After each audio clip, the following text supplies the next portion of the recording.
Haberme ido ayer. Pero si me pongo a vomitar aquí para la grabación por lo menos. ¿Ah? Cuando quiera. Ya vimos rutas alimentadoras. Lo que vamos a ver ahorita es cómo el glucógeno entra como una ruta alimentadora, ¿sí? Cómo el glucógeno puede degradarse. Sin embargo, necesito que vayan teniendo algo en cuenta acá. El glucógeno, cuando yo me lo como, puede ser absorbido como glucógeno en el hígado, en el intestino, ¿sí o no? ¿A qué tiene que ser convertido? A glucosa simples, ¿sí?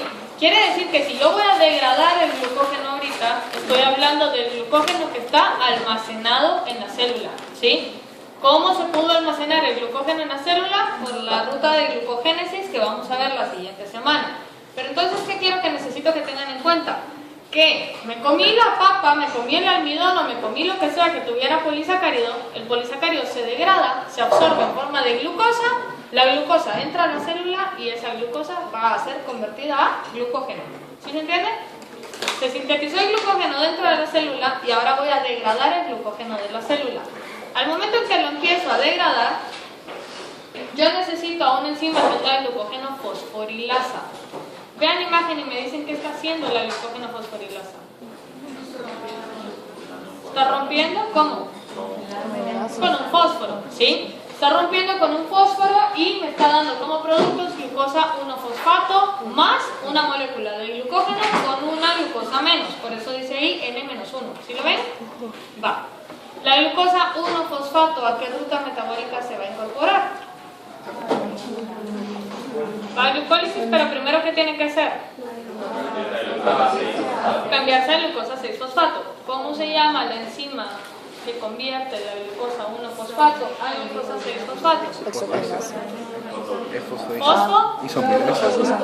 Fosfoglucomutasa. La fosfoglucomutasa entonces convierte la glucosa 1-fosfato a 6-fosfato y esto entra a ¿qué paso de glucólisis?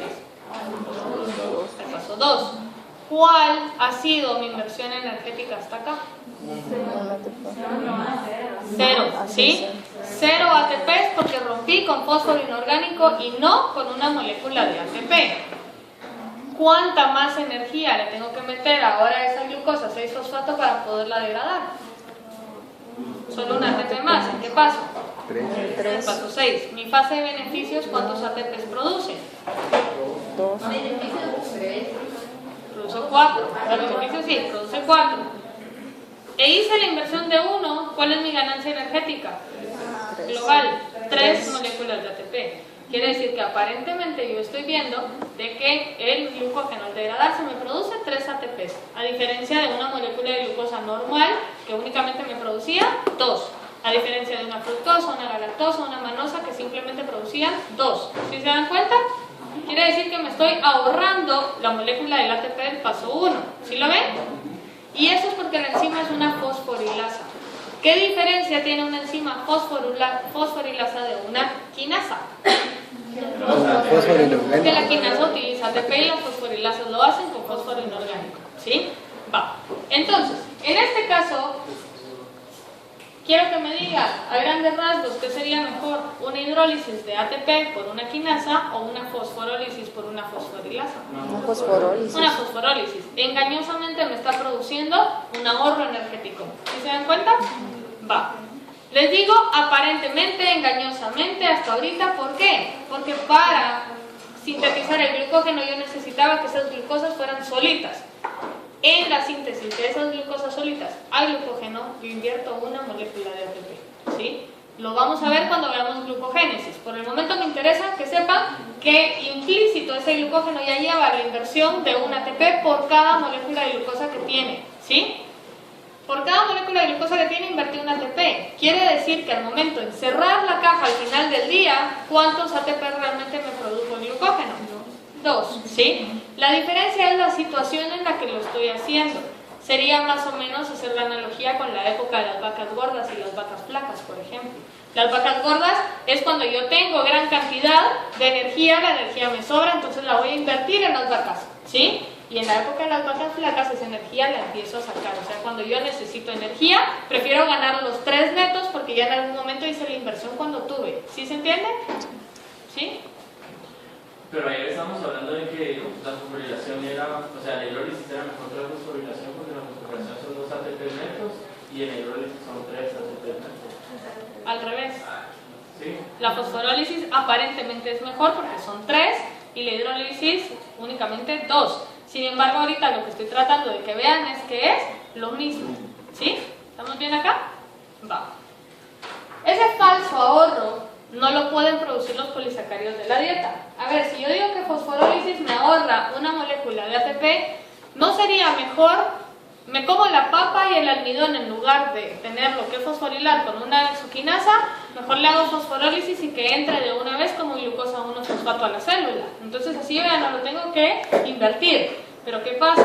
No lo puedo hacer porque los azúcares fosfatos no pueden atravesar los transportadores de membrana. O sea, no pueden entrar ni salir de la célula. Y eso es bien importante. Porque si yo fosforilo a un carbohidrato, ese carbohidrato pasa a pertenecerle a la célula. A menos que la célula tenga la capacidad de quitarle el fosfato, el carbohidrato puede irse. ¿Sí se entiende? ¿Sí se entiende? ¿Sí? La galactosemia habíamos dicho que era deficiencia de cualquier enzima, pero principalmente la uridiltransferasa. La uridiltransferasa, entonces, ustedes se acuerdan, era la encargada de pasar el UDP a el otro carbohidrato, que era el grupo uridilo, ¿sí? Para que se pudiera degradar. Y luego teníamos la epimerasa, que la epimerasa lo que hacía era venir y convertir la galactosa en glucosa, ¿sí?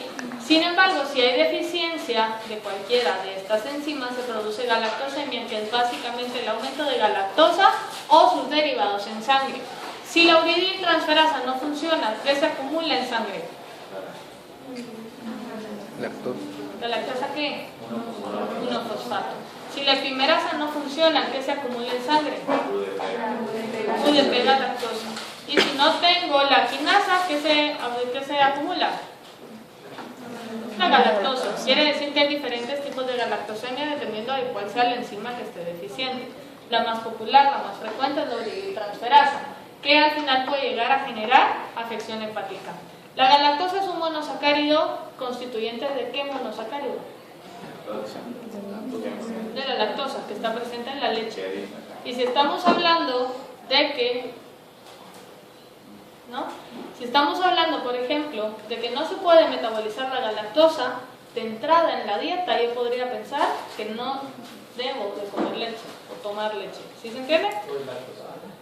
Entonces lactosada podría ser. El problema es que estamos hablando de un paciente que trae deficiencia enzimática y que la deficiencia enzimática probablemente, casi seguramente, es una deficiencia genética.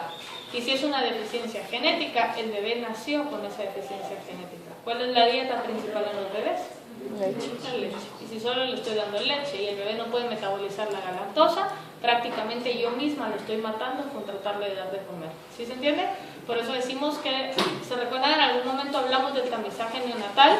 Decíamos es importante hacerle tamizaje neonatal a los bebés. ¿Por qué? Porque el tratamiento se puede dar de forma oportuna, que el bebé no coma nada que tenga galactosa.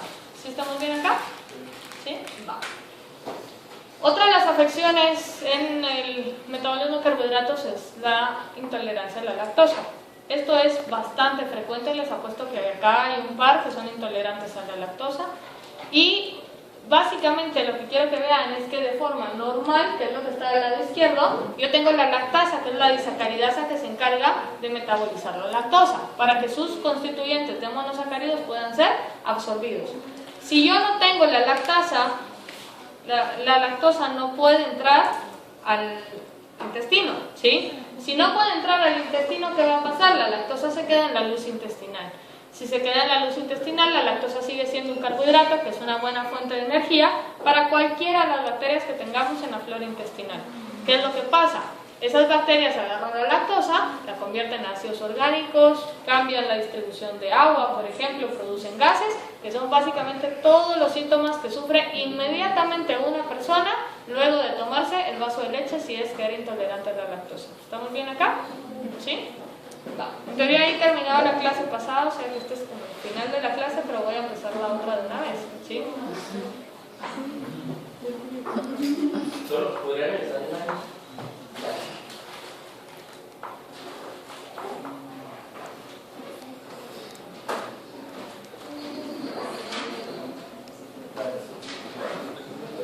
Bueno, la regulación entonces es la parte más bonita de glucólisis, ¿sí? Es la parte en la que o entienden glucólisis y entienden todo lo demás y pueden ver al final la luz, o se me quedan perdidos de aquí hasta noviembre, ¿sí? La regulación básicamente utiliza muchos de todos los mecanismos que ya vimos, ¿sí?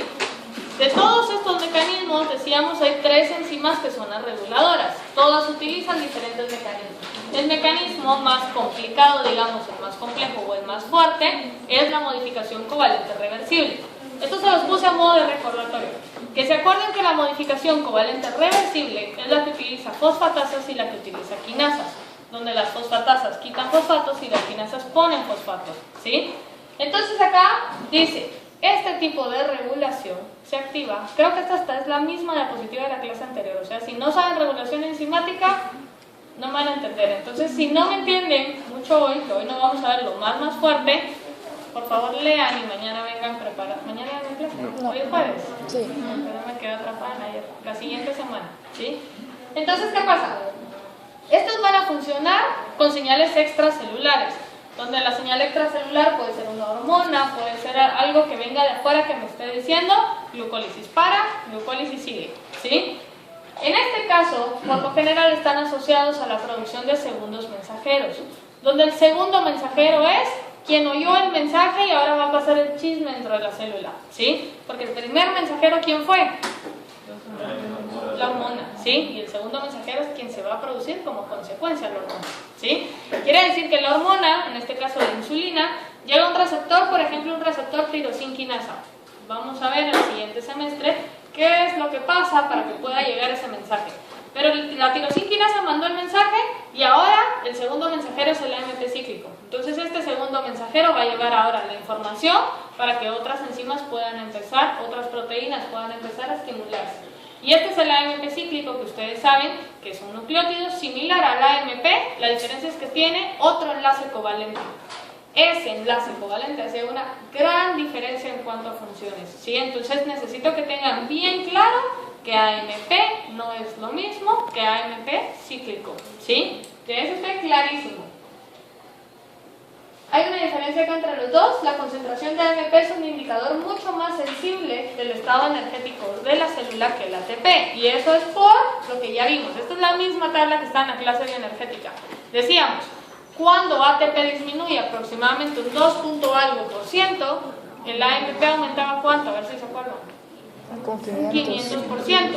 Está aumentando exageradamente. Quiere decir que la respuesta a la señal es mucho más fuerte y por eso decimos que es más sensible poder escuchar al AMP que escuchar al ATP, ¿sí? Hay una reacción acá que, si se fijan, es 2 ADPs para dar ATP. Ahorita ustedes deberían de estar en la capacidad para saber que esa reacción seguramente es muy endergónica, ¿sí? Que es una reacción energéticamente muy poco probable. Sin embargo, en la célula, cuando cerremos la caja con todo el metabolismo, o sea, de aquí como por septiembre, octubre, vamos a ver cómo esta reacción puede llegar a ser favorable, ¿sí? Luego decimos, el mediador probablemente más importante de la regulación por AMP es la proteína quinasa activada por AMP. Y si se fijan, les subrayé la parte de activada por AMP, que no es lo mismo a decir AMP cíclico, ¿sí? Son cosas diferentes. Entonces acá es donde necesito que empiecen a hacer la diferenciación. Si yo tengo un aumento en la concentración de AMP aproximadamente del 500%, es porque tuve, esto decíamos que era muy grande, quiere decir que tuve una disminución de aproximadamente el 2% de ATP, ¿sí? Si tuve este gran aumento, este AMP, que no es cíclico, sino es el AMP normal, tiene la capacidad de funcionar como un efector alostérico positivo de una enzima que se llama la quinasa dependiente de AMP cíclico, que es la AMPK, ¿sí? Al momento en que se le une el AMP cíclico como un efector alostérico positivo a esta enzima, se enciende, ¿sí? Y esta enzima tiene funciones que van a desencadenar dentro de la célula. ¿Qué pasa con la otra? Cuando se produce una sustancia extracelular que viene de un receptor y lo está produciendo la insulina, por ejemplo, la insulina va a producir a su segundo mensajero que decíamos que era el AMP cíclico, que no es igual al AMP, ¿sí? Este AMP cíclico va a funcionar como efector alostérico positivo de otro tipo de proteínas que se conoce como proteína quinasa A, que es la PKA, que es la quinasa dependiente de AMP cíclico, ¿sí? Al momento en que este se le une, esta PKA se enciende. Entonces, ¿qué quiero que vean? Que tenemos a la AMPK y a la PKA, que son dos cosas completamente diferentes. ¿Estamos bien acá? Necesito que tengan clara la diferencia porque vamos a hablar mucho de esta y algunas veces de esta, ¿sí? Entonces que pueden ir detectando las diferencias entre cada una de estas que se activan por formas y moléculas distintas. Va. Un aumento en la concentración de AMP aumenta la actividad de la AMPK. La AMPK va a aumentar el transporte de glucosa y va a activar la glucólisis, entre otras rutas metabólicas. El efecto es restablecer las concentraciones con la liberación de energía, o sea, la función de esta va a ser que los transportadores de glucosa que van a estar en la superficie celular puedan expresarse más para que la glucosa pueda entrar. Y de esa forma AMPK lo que está haciendo es favoreciendo la entrada de glucosa para que haya más glucólisis, ¿sí? Está como que abriéndole el garage a los camiones que traen la glucosa, ¿sí? A los camiones que traen la glucosa para que la glucólisis pueda trabajar. ¿Sí se entiende? ¿Sí? Va. ¿Cuándo necesito regular una enzima? ¿O por qué necesito que la enzima esté regulada? Lo hemos discutido varias veces. Sin embargo, hay algunas cosas que se han quedado fuera y por eso se los pongo acá. Dice, lo importante para poder determinar o para poder regular una ruta en particular es poder darle el flujo a la ruta. Ustedes saben que glucólisis va de glucosa ¿a qué? ¿Global? A piruvato, ¿sí? A piruvato.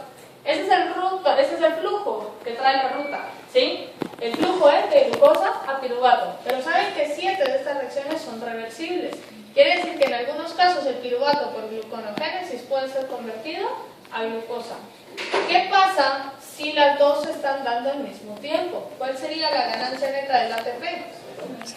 0%, porque estoy produciendo ATP y estoy invirtiendo ATP, ¿sí? Quiere decir que ATP desaparece de la reacción global acá. Cuando no se puede regular el flujo de la ruta, yo caigo en algo que se conoce como ciclos inútiles, donde el nombre es lo suficientemente sugestivo. ¿Qué está haciendo la ruta? ¿Qué es un ciclo inútil? Que no genera nada, que no tiene una función de ser. Sin embargo, el nada a veces se pone como en contexto. ¿Qué estoy liberando yo si estoy rompiendo y formando enlaces covalentes? ¿Qué libero? Si no puedo liberar energía, ¿qué libero? Decíamos, ninguna reacción es 100% efectiva, porque cierto, los enlaces se liberan en forma de calor. Quiere decir que esto está liberando calor. No estoy produciendo ATP, pero sí estoy liberando calor. Ese calor, en algunos casos, es el objetivo de que la ruta o el ciclo inútil, que también recibe el nombre de fútil, sea activado. Si un ciclo inútil y fútil se activa como respuesta a poder compensar un mecanismo de calor, se dice que el objetivo es producir calor. Entonces no hay que ser tan ofensivos con la ruta que de algo está sirviendo. Y la ruta pasa a llamarse ciclo del sustrato. ¿Sí se entiende? Quiere decir que el ciclo de sustrato y el ciclo inútil es lo mismo, son sinónimos, la diferencia es que uno lleva un objetivo implícito y el otro no. ¿Sí se entiende? La regulación entonces es necesaria para decir, ahorita nos desplazamos hacia acá y ahorita nos desplazamos hacia acá y evitar ciclos inútiles. ¿Sí? En este caso de la glucosa piruvato, sí es posible que sea esta reacción, digamos, es decir, que sea el ciclo y si es posible. ¿Por qué? Porque ambas rutas se llevan a cabo en el ciclo sólido. Pero como mirábamos cuando estábamos viendo glucólisis, hay reacciones que son no reversibles. Ah, por eso estamos diciendo, en caso no hubiera regulación, puede dársela el ciclo inútil, ¿sí? Pero si usted tiene regulación, la regulación está garantizando el flujo de la ruta, garantizando que sea unidireccional, ¿sí? Dicen que se implica el uso de energía, que por lo general son reacciones irreversibles. Y se fijan cuántas reacciones irreversibles tenemos en glucólisis. 3. ¿Cuántas reacciones reguladoras tenemos en glucólisis? 3. Que casualmente son las mismas 3, ¿sí? Quiere decir que por lo general poder ver la dirección de una reacción me dice a mí que la reacción probablemente esté regulada, ¿sí? Pregunta, pero que se esté generando y deshaciendo ATP al mismo tiempo no crea como que desperdicios también. Es No un es calor, pero sí. desperdicio como tal, no, porque usted está gastando glucosa y produciendo glucosa. O sea, al final, Pero si hace sumatoria de glucosa a piruvato y de piruvato a glucosa, no está haciendo nada, ¿sí? Solo está yendo y viniendo. Pero hay otras moléculas que están involucradas. Todos los intermediarios, sí, el NADH, por ejemplo. O sea, sí, va generando desperdicio. Por eso es un ciclo inútil. No me está generando ganancia, no tiene propósito. Sí, se queda como que general y pues ya se queda un tiempo. Puede ser la regulación. Según yo es la regulación. No. Si no hay regulación pasa eso. Que se genere y se... ¿Sí? Va. Dice, la regulación metabólica se refiere a procesos que sirven para mantener la homeostasia a nivel molecular, a procesos que permitan darle el flujo a esa ruta y que si la glucosa va a piruvato, que nada me esté regresando de glucosa, sino darle esa dirección, que el piruvato entre a alguna otra secuencia, ciclo de Krebs o para lo que fue hecho, ¿sí? Para el objetivo que lleva implícito la ruta. Entonces, el metabolismo de glucosa en mamíferos está limitado por su internalización celular y fosforilación por la exoquinasa. Quiere decir que yo necesito, para poder regular, necesito la glucosa primero. Quiere decir que el primer punto de regulación es la sacada de los transportadores para que la glucosa pueda entrar, ¿sí? El siguiente punto de regulación va a ser la fosforilación. ¿Qué pasa si yo empiezo a fosforilar todas las moléculas de glucosa que entran? ¿Pueden salir? ¿Por qué no? Porque ya están fosforiladas, ¿sí? Entonces eso es importante. La internalización de la glucosa sanguínea está mediada por la familia de transportadores de glucosa GLUT. Los GLUT hacen un tipo de transporte pasivo por difusión simple facilitada, que es diferente al transporte activo secundario que se produce en el intestino. El transporte activo secundario que se produce en el intestino básicamente es el cotransporte y el contratransporte del que hablábamos cuando vimos sodio. ¿Se recuerdan? Se abre la puerta de sodio, la bomba sodio-potasio está hidrolizando, se genera un voltaje y ese voltaje favorece que entre la glucosa. ¿Se acuerdan? La glucosa no entraba si no había sodio, si no había bomba sodio-potasio. Ese tipo de transportadores son los transportadores SLUT, ¿sí? Que son los que están en intestino y a nivel renal, ¿sí? Esos dos son transportes activos secundarios. Luego tenemos los transportes pasivos por difusión simple facilitada. ¿Cuál es la diferencia entre una difusión simple y una difusión simple facilitada?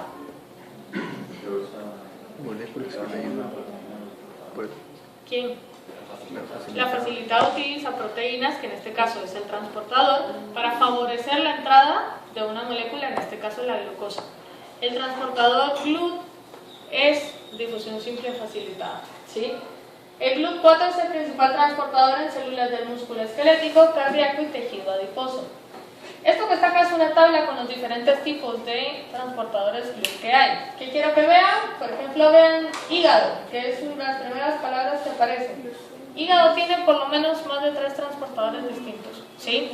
Que hay muchos transportadores diferentes en diferentes tejidos. Y eso es importante, ¿por qué?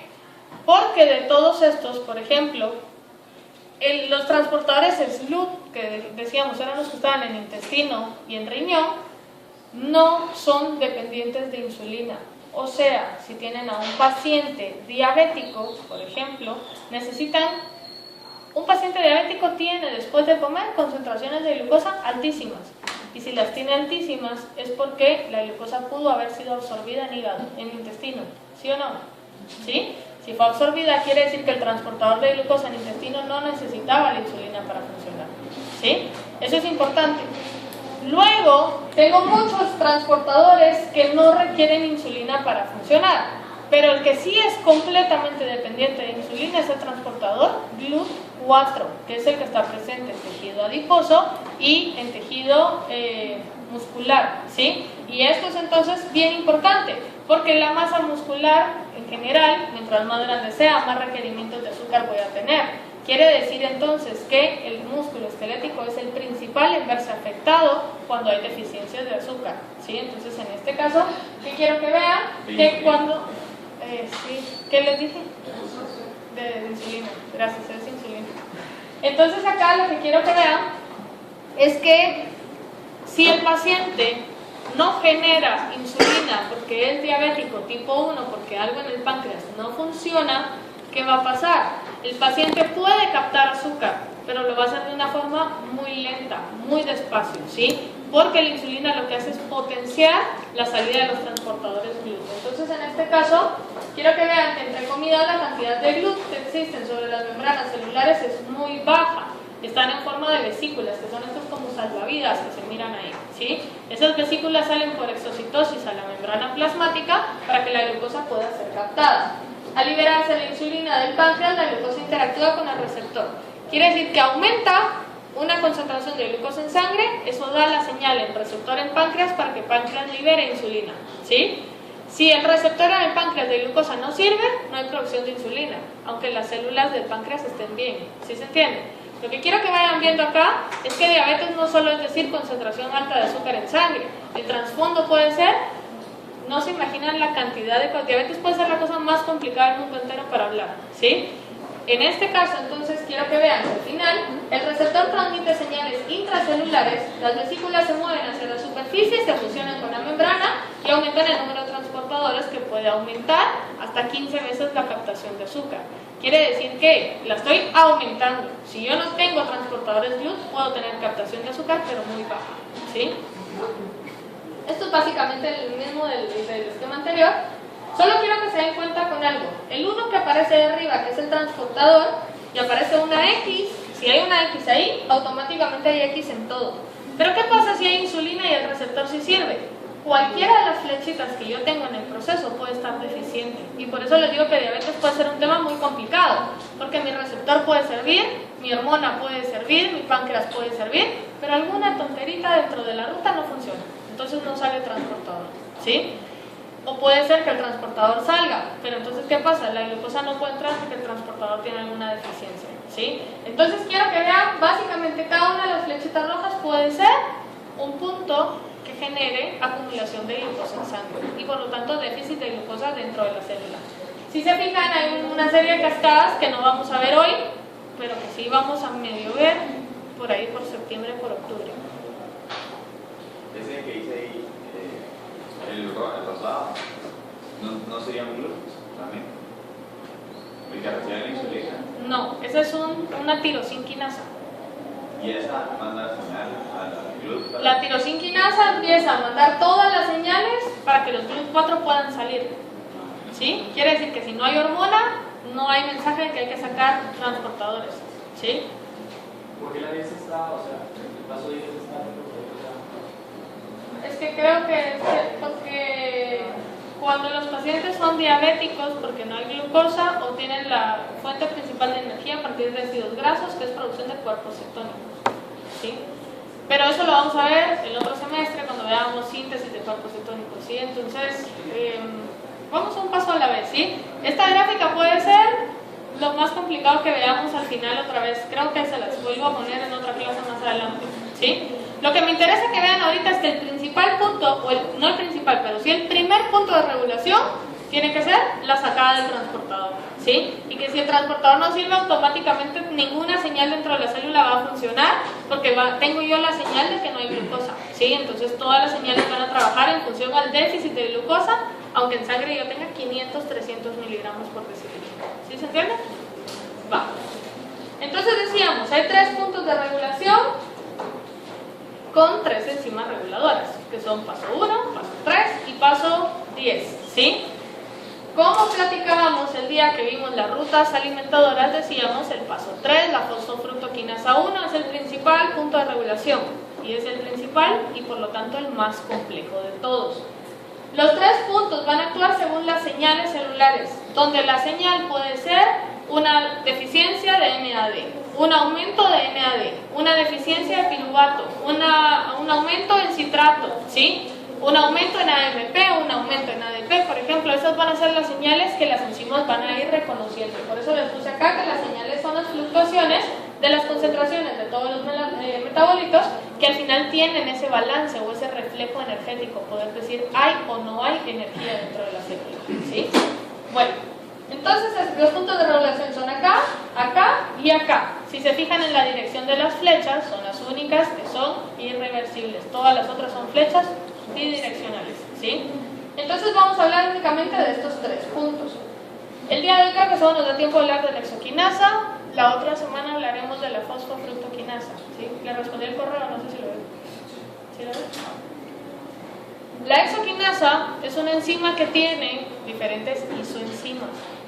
Hay exoquinasa 1, 2, 3 y 4. ¿Se recuerdan de la manosa? Decíamos, era una exoquinasa diferente a glucosa. Para simplificar la cosa a partir de acá, vamos a decir que la exoquinasa 1 es la que predomina a nivel muscular, ¿sí? Entonces, cuando hablemos de exoquinasa 1, es músculo. Y cuando hablemos de exoquinasa 4, va a ser hígado, ¿sí? Porque es la isoenzima que predomina en el tejido hepático. La exoquinasa 4 también recibe el nombre de glucoquinasa. Y esto es porque la 1 se queda con el nombre de exoquinasa y la 4 se queda con el nombre de glucoquinasa, ¿sí? Lo que quiero que vean es que es la misma enzima, solo le estamos cambiando el nombre y ahorita vamos a ver que como son isoenzimas pueden tener capacidades de regulación diferentes, ¿sí? Entonces, dice, la exoquinasa 1, 2 y 3 están alostéricamente inhibidas por la concentración del producto. ¿Quién es el producto? La glucosa 6-fosfato. ¿Qué quiere decir entonces que?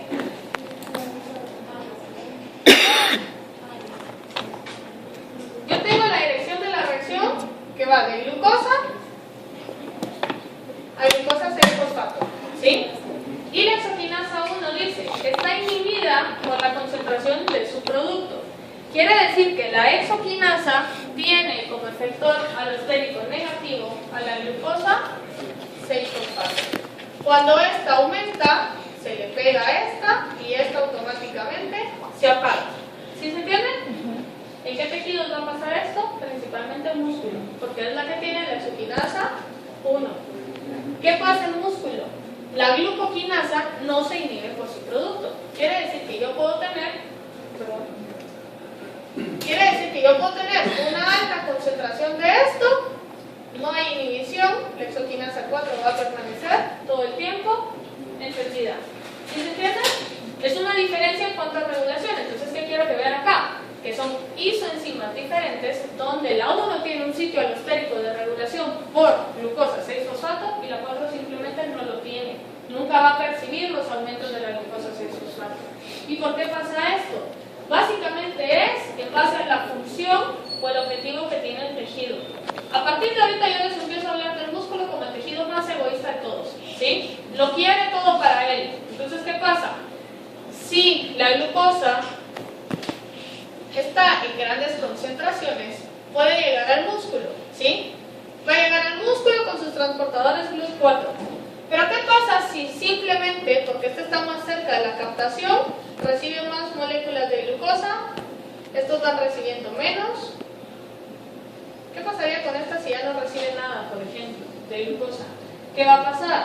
La fosforilación es un mecanismo de regulación, porque si yo de esta solo fosforilo a esta, fosforilo a esta y fosforilo a esta puede venir e irse a otras células, ¿sí? ¿Por qué? Porque ya dijimos que los azúcares fosfatados no pueden abandonar la célula. Quiere decir que si esta se quedara con toda la glucosa y fosforila toda la glucosa, se queda para ella. ¿Sí se entiende? En hígado eso no pasa, porque el hígado a partir de ahorita se los empiezo a poner como en la mamá de los tejidos, ¿sí? El hígado se va a encargar de que todos los tejidos tengan suministro energético. Es el tejido menos egoísta de todos, por eso les pongo que es como la mamá, porque se va a encargar o va a dejar de comer, por ejemplo, con tal de que los otros tejidos coman, ¿sí? Entonces, en este caso, ¿qué va a pasar en el hígado? En el hígado puede entrar toda, absolutamente toda la glucosa. Yo puedo fosforilarla toda, pero el hígado tiene la capacidad de desfosforilarla para que pueda ir a otros tejidos. ¿Sí se entiende? ¿Sí? Por eso es que no me interesa regular la parte de fosforilación, en el hígado. El primer paso no me interesa. En el músculo sí, porque si yo lo fosforilo todo, el resto del tejido se queda sin glucosa. ¿Cómo hace posible que aumente la glucosa 6-fosfatos y las reacciones sí? O sea, el fósforo, o sea, nunca se va a acumular. ¿Cómo se llama? O sea, después de una reacción de la hexoquinasa va a convertir la glucosa 6-fosfato, después va a pasar por la isomerasa, para la fructosa. Pero entonces, de esa forma, como va a pasar ahí, no se va a acumular. Ahí no se acumula, porque si están pasando fructosa es porque usted la está usando. Ajá, Entonces, si la está usando, no importa. Ajá, pero ¿cómo va a ser de forma para que la célula para que no se acumule?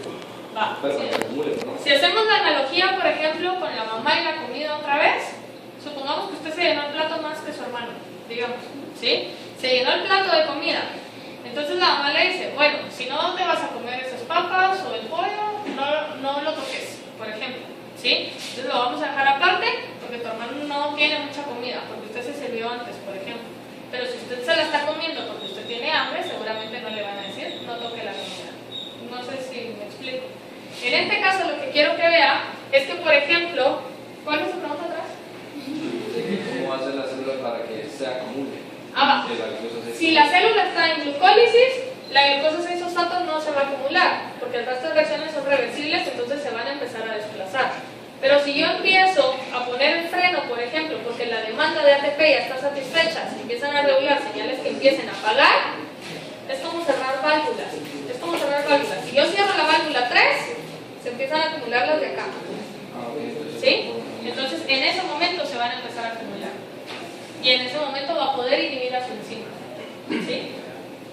¿Cómo el hígado identifica cuando tiene que comenzar a su fosforilidad de la glucosa para mandarlo afuera? Porque cuando hay bajas concentraciones de glucosa, se produce otra hormona que es el glucagón. Y el glucagón va a llegar a producir metabolitos o señales que enciendan a las enzimas que desfosforilan. ¿Sí? Lo vamos a ver cuando veamos gluconeogénesis. ¿Vamos bien acá? ¿Sí? Por eso decimos, la fosforilación de glucosa en hígado sigue cuando está inhibida en otros tejidos.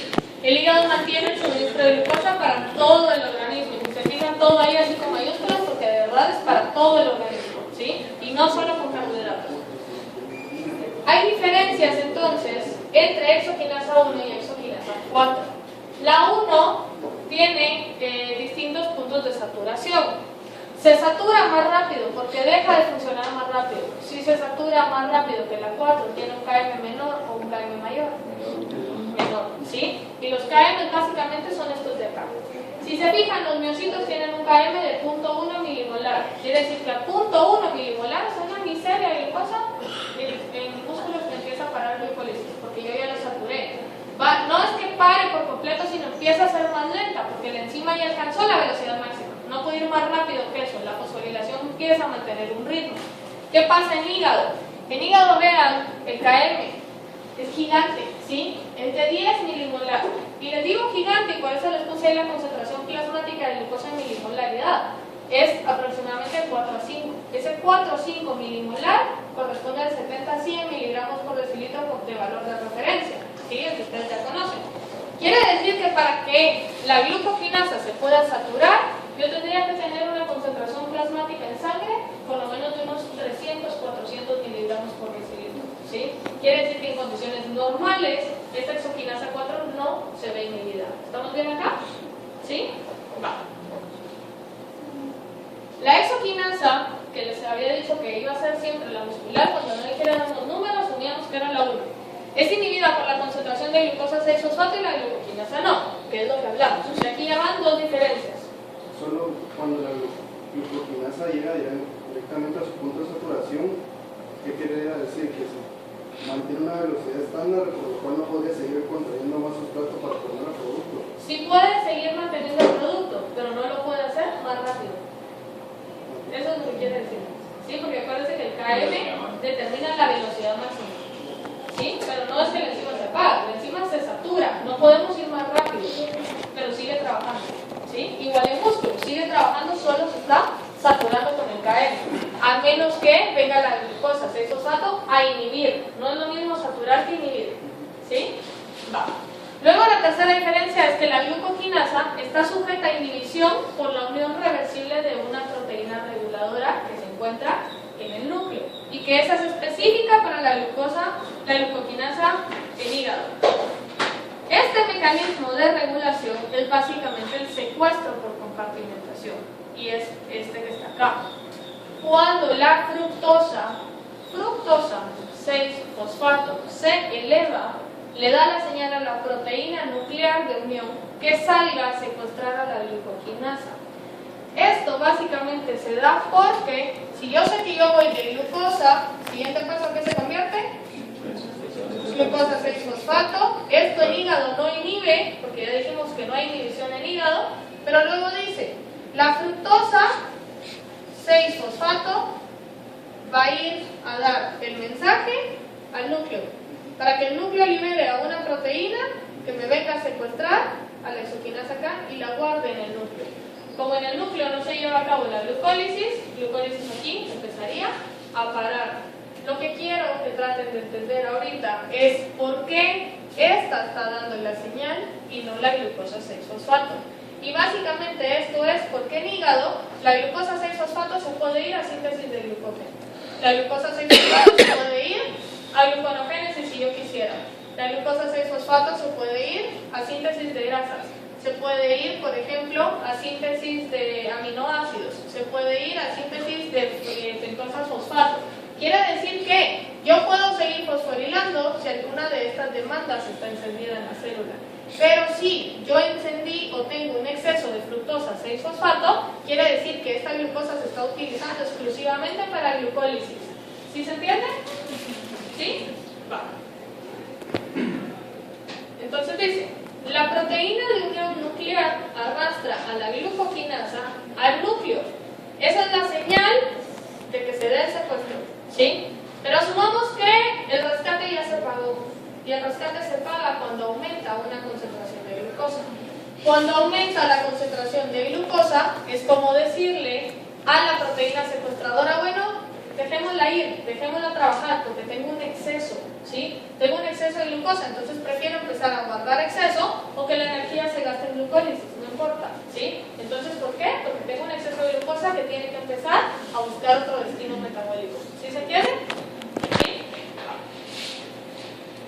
El hígado entonces puede responder a aumentos de concentración de carbohidratos en la sangre con aumentos proporcionales en la velocidad de la formación de glucosa, ¿sí? Que es la fosforilación, que era lo que decíamos, que el hígado tiene la capacidad de poderlos fosforilar si quisiera, ¿sí? Los demás tejidos no. Bueno, vamos con la regulación más dura entonces, y esta es la fosfofructoquinasa 1. Esta enzima es la mera enzima de regulación. Si se fijan ahorita de la exoquinasa, solo dijimos KM, que una se unía por su producto y la otra no, y el secuestro si fuera el hígado, que es como el plus que tiene el hígado, pero que si aumenta la concentración de glucosa lo deja ir. Quiere decir que no es un punto de regulación muy fuerte, ¿sí? Sino que va a funcionar de lo que yo tenga alrededor, de lo que yo pueda hacer. Pero esta enzima tiene una gran cantidad de puntos de regulación que no va a ser tan fácil dejar ir al sustrato. Entonces vamos a ver ahorita cómo es que funciona. Si se fijan, esta es la misma imagen, el mismo esquema que yo ya les había puesto en algún momento cuando estuvimos hablando del alosterismo. ¿Se recuerdan qué significaban los triángulos y qué las X? Triángulos estimulaban, X inhibían. Triángulos eran efectores alostéricos negativos y los X eran efectores alostéricos negativos y triángulos eran efectores alostéricos positivos, ¿sí?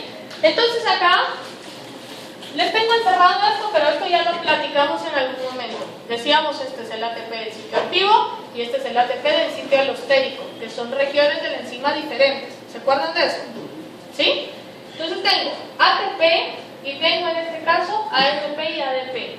Si se fijan, indicadores de bajo nivel energético me van a estimular glucólisis porque quiero energía. Niveles de alto nivel energético me indican a mí parar glucólisis porque tengo suficiente energía. Lo que quiero que vayan entendiendo ahorita es cómo voy relacionando cada una de las señales. Van a ir entendiendo el por qué. Luego tengo acá citrato y el citrato se produce en ciclo de Krebs. Ciclo de Krebs, ustedes ya saben que es para producir energía, porque ya lo hemos hablado varias veces, ¿se acuerdan de eso? Quiere decir que si yo tengo entonces una alta cantidad de citrato, es que Krebs ya está dando muchas vueltas, entonces mejor lo empiezo a parar, porque ya no quiero que siga Krebs tampoco, ¿sí? Y Krebs ya no va a seguir si yo le empiezo a quitar el producto de Krebs, que era el piruvato, ¿sí? En este caso entonces aparece un nuevo protagonista acá, que es la fructosa 2,6 bifosfato. ¿Quién es el intermediario de glucólisis? ¿Cuál es el producto de la tercera reacción? Fructosa 1,6. Por lo tanto, este es un afector alostérico heterotrópico, ¿sí? Distinto al producto. ¿Sí lo ven? Este es el 2, este es el 2 y este es el 1. El 1 es producido por la fosfofructoquinasa 1 y el 2,6 es producido por la fosfofructoquinasa 2. Quiere decir que son dos enzimas diferentes. Entonces acá, este es el que me interesa. Y este es el más difícil de entender porque este es el que lleva implícito la regulación hormonal. Si se dan cuenta, cuando hablábamos de exoquinasa y regulación decíamos KM, decíamos el secuestro. ¿Qué otra cosa dijimos de KM? La saturación por producto. En ningún momento dijimos la insulina o el glucagón o alguna otra hormona vino a dar el mensaje. Nadie. Ella solita se está regulando, ¿sí? Ya me cansé, me voy a dar un receso ahorita. O ahorita tengo ganas de trabajar, pero no porque el jefe me lo esté diciendo. ¿Sí se entiende? Va. Entonces, vamos a hablar de la fructosa 2,6 bifosfato ahorita. Este es el regulador alostérico potente. Es el más fuerte de toda la glucólisis.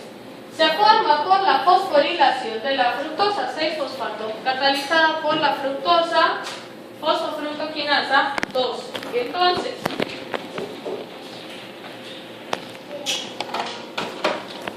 glucólisis, paso 1. Glucosa se convierte ¿a qué? Glucosa 6-fosfato. Glucosa 6-fosfato se convierte ¿a qué? Fructosa. 6-fosfato.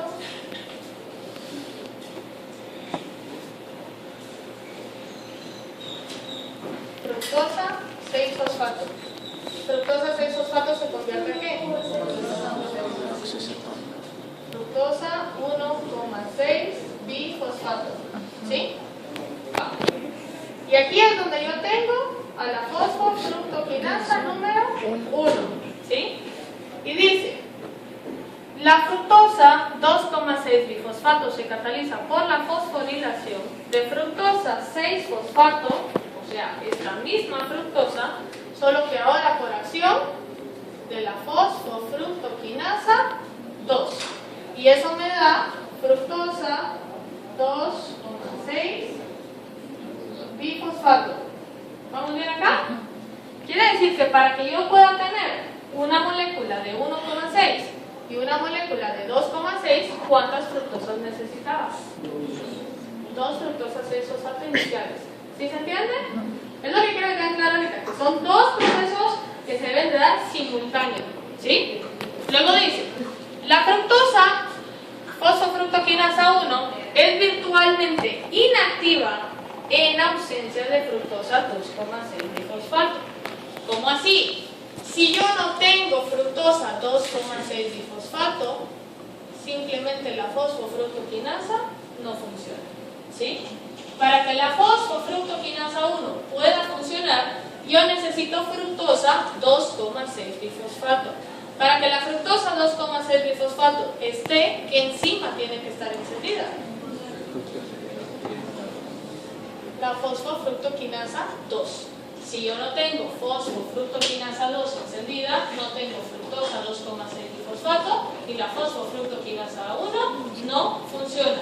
Si no funciona, no hay fructosa 1,6 bifosfato, por lo tanto no hay glucólisis y no hay piruvato. ¿Sí se entiende? ¿Está un poco complicado? ¿No? Va. Entonces, aquí lo que yo quiero que vean en esta tabla es que yo tengo diferentes concentraciones de fructosa 6-fosfato, o sea, mi sustrato. Y luego tengo en este caso el porcentaje de actividad. Vean la actividad de la fosfofructoquinasa 2 en ausencia de fructosa 2,6 bifosfato es muy baja. O sea, si yo no tengo acá, la enzima casi que ni trabaja, así como saber qué están diciendo. No sé, no recibo el mensaje porque no hay, ¿sí? Pero si yo tengo fructosa 2,6 bifosfato, la enzima funciona muy rápido y funciona de forma muy efectiva. ¿Sí se nota? ¿Sí?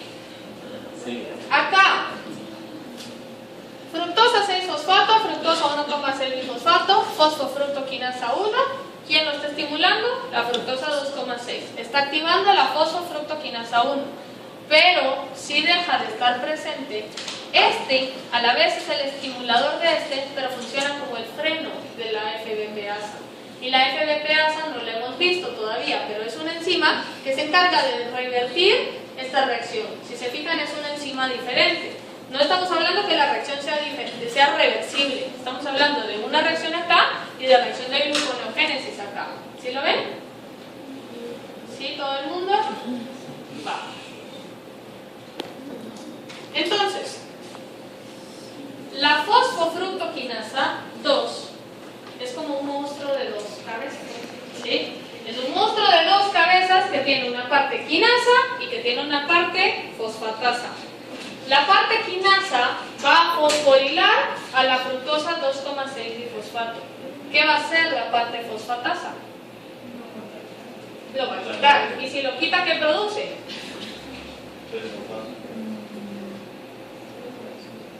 Si lo quita, produce fructosa 6-fosfato. ¿Sí lo ven? Quiere decir que la fosfofructoquinasa 2 produce fructosa 2,6 difosfato y la FBPasa 2 quita el fosfato. ¿Sí? Porque es la fructosa bifosfato número 2, la fosfatasa. ¿Sí? La fosfatasa número 2. Entonces este es como el monstruo de dos cabezas. Quiere decir que estamos hablando de una misma enzima que tiene dos actividades diferentes. Una misma enzima que va a funcionar dependiendo de cómo la estén activando. ¿Alguna pregunta hasta acá? ¿No? Me voy a quedar acá porque esto no se los explico en 5 minutos. Quiere decir que voy a retomar la clase la otra semana.